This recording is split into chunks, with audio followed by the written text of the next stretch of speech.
How you doing, everybody? My name is Dr. Sami Baya. Please welcome back to my YouTube channel. When narcissists panic over sigma INFJ. When narcissists panic over sigma INFJ. That's the title of this video. When narcissists encounter a sigma INFJ, the dynamic is anything but typical. Unlike the empathic, easily manipulated personalities that narcissists often target, sigma INFJ present a paradox, deeply intuitive, yet fiercely independent. Sigma INFJ occupy a unique psychological space. As lone wolves with deep emotional insight, they see through manipulative behavior almost instantly. This unnerves narcissists who rely on illusion, control, and deception. Narcissists crave admiration and control. When they don't receive these things from a sigma INFJ, their sense of power begins to crack. INFJ simply don't play along with the narcissist's unspoken rules.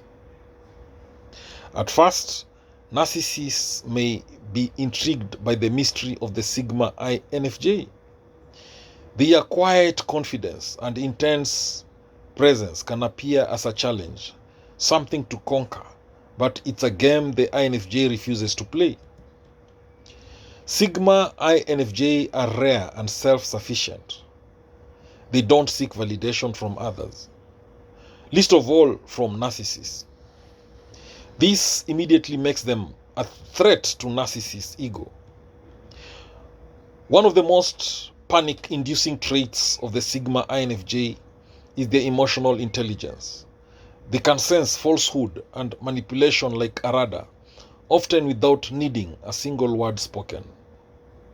Narcissists tend to test boundaries subtly at first through gaslighting, passive aggression, or triangulation. But sigma INFJ recognize these tactics for what they are and calmly hold the line. This calm resistance terrifies narcissists. They thrive on emotional chaos and drama, but the INFJ serene detachment robs them of their usual weapons. When their manipulation doesn't work, narcissists often lash out, hoping to provoke the INFJ into emotional reactivity. But INFJ rarely take the bait. Sigma INFJ have an uncanny ability to observe without engaging. This makes the narcissist feel seen in a way they can't control, and control is everything to them.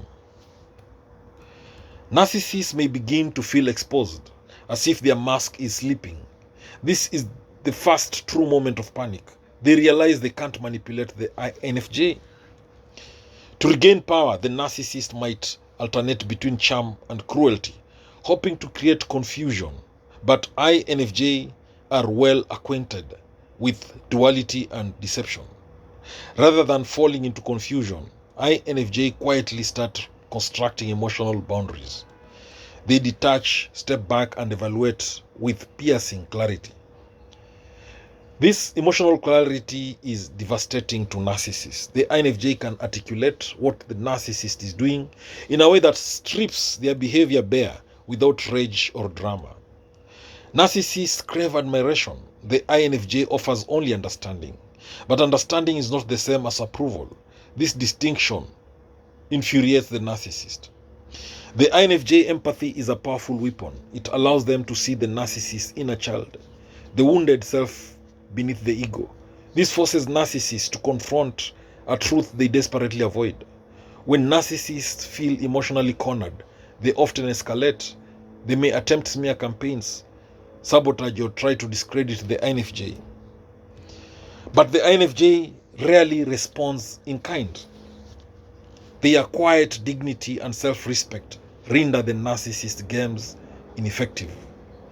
This calm neutrality acts like a mirror, reflecting the narcissist's emptiness. Sigma INFJ don't need to win arguments.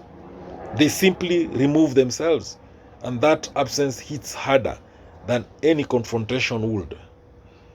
This withdrawal is perhaps the most terrifying thing. For a narcissist, it symbolizes the loss of supply and control, things they consider essential for survival.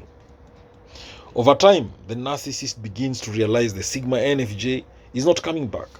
They can't be baited, begged, or bullied into re-engaging. Sigma INFJ do not seek revenge, they seek peace. This detachment is rooted in self-respect, not spite, and that's precisely what unnerves the narcissist. Narcissists operate in a world of shallow appearances. INFJ thrive in the depths. The more the narcissist struggles to maintain control, the more out of their depth they become. It becomes painfully clear their tactics don't work here. The Sigma INFJ strength lies not in dominance, but in emotional sovereignty. The narcissist may attempt one last charm offensive, a final love bombing cycle, but the INFJ has already seen too much. At this point, panic sets in fully. The narcissist is left with their own reflection, an unflinching silence that exposes everything they try to hide. In the Sigma INFJ, they meet someone they cannot manipulate, control, or define. Someone who knows them better than they know themselves. That level of insight, paired with emotional independence, is a narcissist undoing. It strips away their illusions, forcing a confrontation with their truth. And the truth is this: the Sigma INFJ cannot be controlled. They are too intuitive to be fooled, too independent to be trapped, and too self-aware to be baited. So, the narcissist panics, not just because they've lost control over the INFJ, but because they've been seen fully, deeply, and without illusion.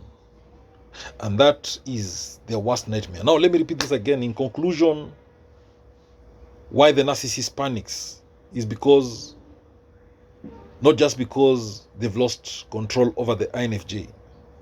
The narcissist panics because they've been seen, they've been discovered, they've been exposed. So, this to them is their worst nightmare. Thank you for watching this video. Please subscribe to my YouTube channel if you've not done so. And when you subscribe, please make sure you click the notification bell.